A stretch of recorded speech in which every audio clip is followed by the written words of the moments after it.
우리가 매일 쓰는 스마트폰이나 컴퓨터 있잖아요. 그 안에는 정말 작은 우주가 들어있어요. 바로 마이크로칩이죠. 수십억 개의 부품으로 꽉 차 있는데, 아니, 근데 머리카락보다도 훨씬 작은 이 세상을 도대체 어떻게 만드는 걸까요? 오늘 그 놀라운 비밀을 한번 파헤쳐 보려고 합니다. 자, 그러니까 핵심 질문은 바로 이거예요. 눈에 보이지도 않는 걸 어떻게 만드냐는 거죠.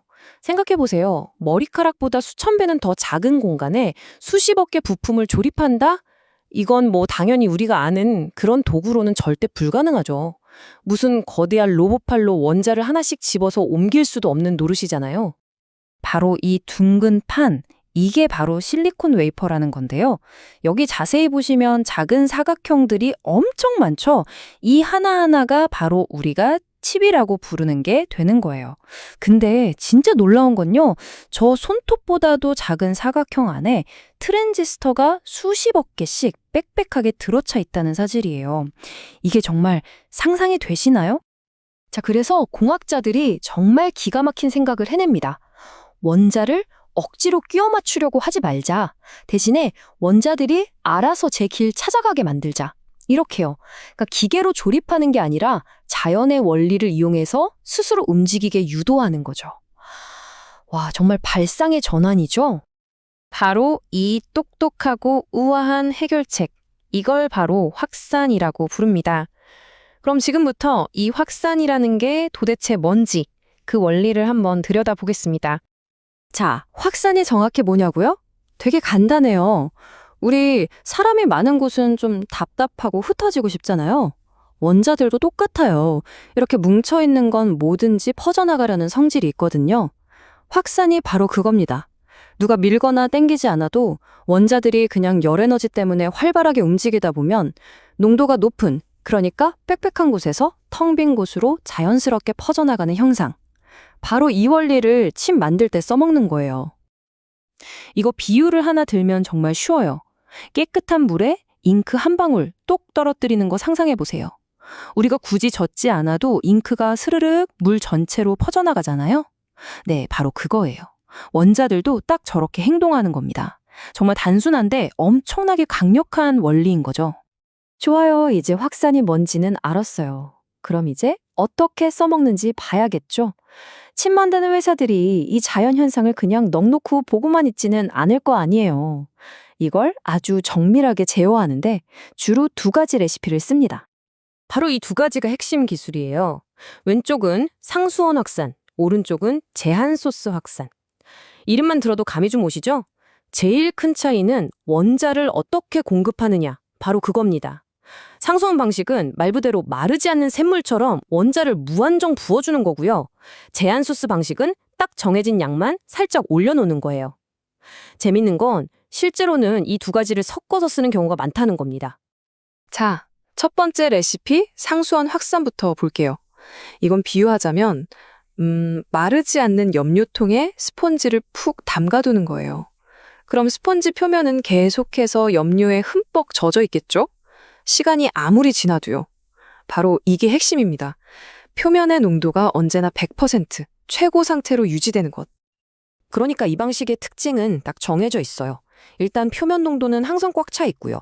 시간이 흐를수록 원자들이 점점 더 깊숙이 파고들겠죠. 그래서 실리콘 안에 들어있는 전체 원자양, 이걸 도스라고 부르는데 이게 계속 늘어나는 거예요. 농도 그래프를 보면 표면에서 제일 진하고 안으로 들어갈수록 훅 옅어지는 그런 모양이 나옵니다. 자, 그럼 두 번째 레시피, 제한 소스 확산입니다. 이번에는 마르지 않는 통이 아니에요. 스포이트로 딱 한 방울만 정확하게 계량해서 스펀지 위에 톡 떨어뜨리는 거예요. 어때요? 상황이 완전 다르죠? 염료의 총량은 딱 그 한 방울로 정해져 있는 겁니다. 여기서 핵심은 이거예요. 처음에 투입한 원자의 총량, 즉 도스는 더 이상 늘어나지 않고 딱 고정된다는 거. 이 한정된 양이 안으로 퍼져 나가니까 당연히 표면에 있던 농도는 점점 옅어지겠죠. 대신 더 넓게 퍼지는 거고요. 그래서 농도 그래프를 보면 완만한 언덕 같은 그런 종 모양이 나와요. 근데 실제 공정에서는요, 이 두 가지를 아주 영리하게 조합해서 씁니다. 일단 상수원 방식으로 표면에 얇고 진하게 싹 입혀요. 그런 다음에 제한 소스 방식으로 그걸 원하는 깊이까지 쑥 밀어 넣는 거죠. 진짜 정교하죠.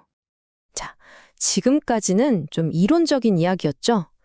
그럼 이제 이 모든 일이 실제로 벌어지는 현장으로 한번 가보겠습니다. 여긴 정말 상상 이상의 정밀함과 또 그만큼의 위험이 함께 있는 곳이에요. 바로 이 장비. 이게 확산 공정이 이루어지는 일종의 용광로, 퍼니쉬라는 겁니다. 이 거대한 기계 안에서 실리콘 웨이퍼가 섭씨 1000도가 넘는 어마어마한 열을 받아요. 바로 이 뜨거운 열 에너지 때문에 원자들이 막 활발하게 춤을 추면서 확산이 일어나는 거죠. 교과서에 있던 물리 법칙이 첨단 기술로 태어나는 바로 그 순간입니다. 그런데 말이죠. 이 공정이 그냥 뜨겁기만 한 게 아니에요. 여기 자료에 나온 경고 문구를 좀 보세요. 다이보레인은 독성이 매우 강하고 폭발성이 있는 가스다. 사용할 때 극도의 주의가 필요하다. 네, 칩을 만드는 과정은 이렇게 엄청난 위험을 감수해야 하는 일입니다.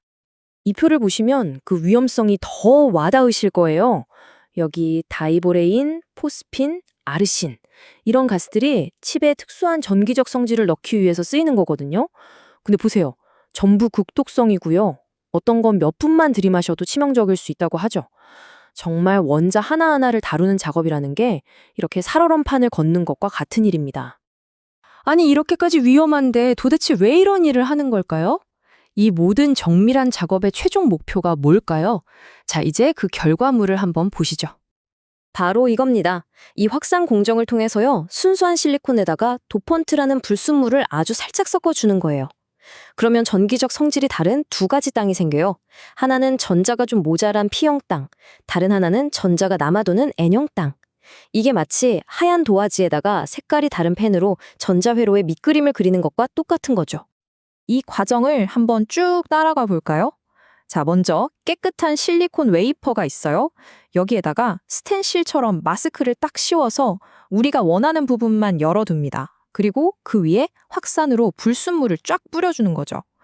그러면 우리가 원하는 패턴대로 P형 땅, N형 땅이 그려지는 거예요.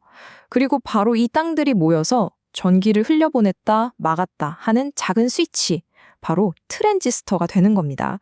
바로 이 그림이 그 최종 결과물입니다. 트랜지스터의 단면도예요. 여기 확산을 통해서 정교하게 만들어진 N형, P형 영역이 딱 보이죠? 바로 이 작은 구조물이 수십억 개가 모여서 우리가 쓰는 스마트폰을 움직이는 거예요. 처음에 우리가 던졌던 질문, 보이지 않는 것을 어떻게 만들까? 기억나세요? 그 답이 바로 여기 있는 겁니다. 원자를 하나하나 쌓는 게 아니었어요. 원자로 그림을 그리는 거였죠. 결국 이 확산이라는 건요, 그냥 원자를 섞는 기술, 그 이상입니다. 우리가 사는 이 디지털 세상의 뼈대를 이루는 보이지 않는 건축물을 원자 단위로 그려내는 예술에 가까운 과정인 거죠.